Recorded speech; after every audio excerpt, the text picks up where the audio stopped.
30/3/2025 তারিখে বিজেপির রাজ্য সভাপতি শ্রী সুকান্ত মজুমদার মালদার মেথাবাড়ির পথে মেথাবাড়ির ঘটনাস্থল থেকে 10 কিলোমিটার দূরে প্রথমে রাস্তায় লোহার ব্যারিকেড দেওয়া হয় এবং পরে বাঁশের ব্যারিকেড দিয়ে রাস্তা অবরোধ করে রাখা হয়েছে। রাস্তায় পাহাড় প্রমাণ ব্যারিকেড। সুকান্ত মজুমদাররা প্রথমে লোহার ব্যারিকেড ভেঙে দ্বিতীয় ব্যারিকেডের সামনে অবস্থান বিক্ষোভ কর্মসূচি পালন করেন। ভিডিওতে দেখা যাচ্ছে হাজার হাজার পুলিশ ও সিভিক লাঠি হাতে দাঁড়িয়ে আছে। এখন প্রশ্ন হলো, কলকাতা হাইকোর্টের নির্দেশে সিভিক পুলিশরা ল অ্যান্ড অর্ডার মেনটেন করতে পারে না, তবু তারা লাঠি হাতে দাঁড়িয়ে আছে হাজারে হাজার। সাংবাদিকরা জিজ্ঞাসা করলে বলছে মানিকচক থানা থেকে পাঠিয়েছে, কেন এসেছেন এর কোনো সঠিক জবাব দিতে পারেননি।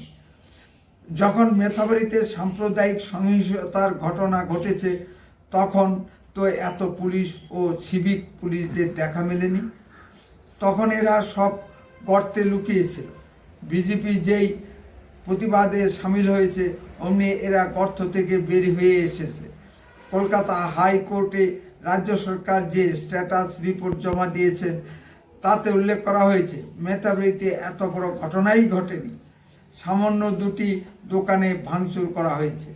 যে ভিডিওগুলো সোশ্যাল মিডিয়ায় কল্যাণে ছড়িয়ে পড়েছে তা নাকি সব ফেক ভিডিও।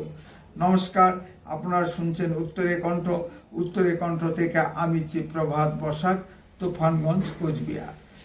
মালদার মেথাবাড়ি রামনবমী প্রস্তুতি মিছিলকে কেন্দ্র করে বাংলাদেশের স্টাইলে যে সাম্প্রদায়িক দাঙ্গার সূত্রপাত হয় তাতে বেছে বেছে শুধু হিন্দুদের ঘরবাড়ি ভাঙচুর করা হয় এবং হিন্দুদেরকে মারপিট করা হয়। ভিডিওতে এক মুসলিম যুবককে দেখা যাচ্ছে অশ্লীল ভাষায় হিন্দুদেরকে গালাগালি দিচ্ছে, পুলিশ আমাদের কিচ্ছুটি করবে না বলছে এবং সমস্ত মুসলিম ভাইদের আহ্বান জানাচ্ছে দাঙ্গায় অংশ নেওয়ার জন্য। তার বক্তব্য মেথাবাড়িতে হিন্দুদের অস্তিত্ব রাখা হবে না বলছে।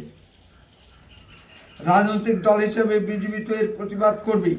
মেথাবাড়ির তৃণমূল এমএলএ সাবিনা ইয়াসমিন আবার বিজেপিকে দুভাগে ভাগ করেছেন। এক হলো আরএসএস বিজেপি, দুই সাধারণ বিজেপি।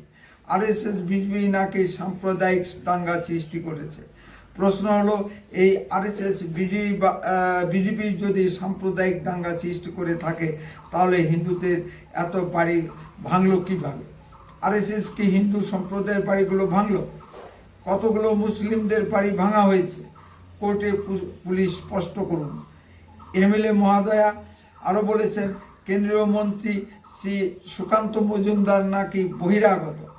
ভারতীয় সংবিধানের শপথ নিয়ে এমএলএ মহোদয়া কি বলতে চান মালদা ভারতের বাইরে? শ্রী সুকান্ত মজুমদার বহিরাগত হলো কিভাবে? এমএলএ মহোদয়া স্পষ্ট করুন। দিল্লি থেকে মাননীয় মোদীজি এলে বহিরাগত হন, আর কলকাতা থেকে মাননীয় মুখ্যমন্ত্রী মমতা ব্যানার্জি দিল্লি গেলে স্বদেশী হয়ে যান কিভাবে? ভারতীয় রাজনীতিতে তৃণমূল এক বিশাল প্রশ্ন তুলে দিয়েছে। মালদার মেথাবাড়িতে এত হাজার হাজার মুসলিম সেখানে জড়ো হলো কি করে? রাজ্য প্রশাসনের ভূমিকাই বা কী ছিল? কেন্দ্রীয় সরকারকে বিএসএফ নামাতে হলো কেন? দেশের ফেডারেল স্ট্রাকচারকে মর্যাদা দিয়ে কেন্দ্রীয় সরকার প্রথমে হস্তক্ষেপ করতে চায়নি। রাজ্য বিজেপি ও অন্যান্য বিশিষ্ট ব্যক্তিবর্গের অনুরোধে শেষ পর্যন্ত কেন্দ্রীয় স্বরাষ্ট্রমন্ত্রী মাননীয় অমিত শাহজি ঘটনাটির গুরুত্ব বিবেচনা করে অতি দ্রুত কেন্দ্রীয় বাহিনী মোতায়েন করার নির্দেশ দেন। পুলিশ তো ঘটনাটি নিয়ন্ত্রণ করতে পারেনি, বিএসএফ ঘটনাটি নিয়ন্ত্রণ করেছে।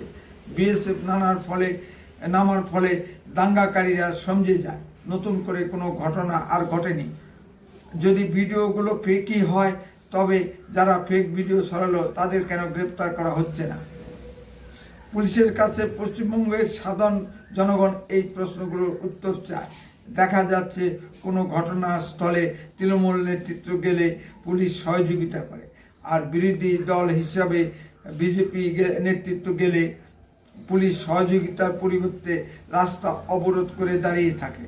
ঠিক একই কারণে হাওড়ায় বিধানসভার বিরোধী দলনেতা শ্রী শুভেন্দু অধিকারী পথ আটকায় পুলিশ। আর আজ আটকানো হলো কেন্দ্রীয় মন্ত্রী শ্রী সুকান্ত মজুমদারের পথ। বিজেপিকে রাজ্য সরকার এত ভয় কেন?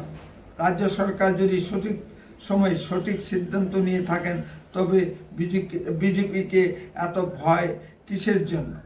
রাজ্য সরকার তো অনেক ভালো কাজ করেছে, লক্ষ্মীর ভাণ্ডার দিয়েছে, বেকারদের চাকরি বিক্রি করেছে, গরিব মানুষের রেশন মেরে দিয়েছে, 100 দিনের কাজের টাকা লুট করেছে, ইন্দিরা আবাসনে ঘরের টাকা জঙ্গি ফান্ডে যাচ্ছে ও বাংলাদেশে গরু পাচার করছে।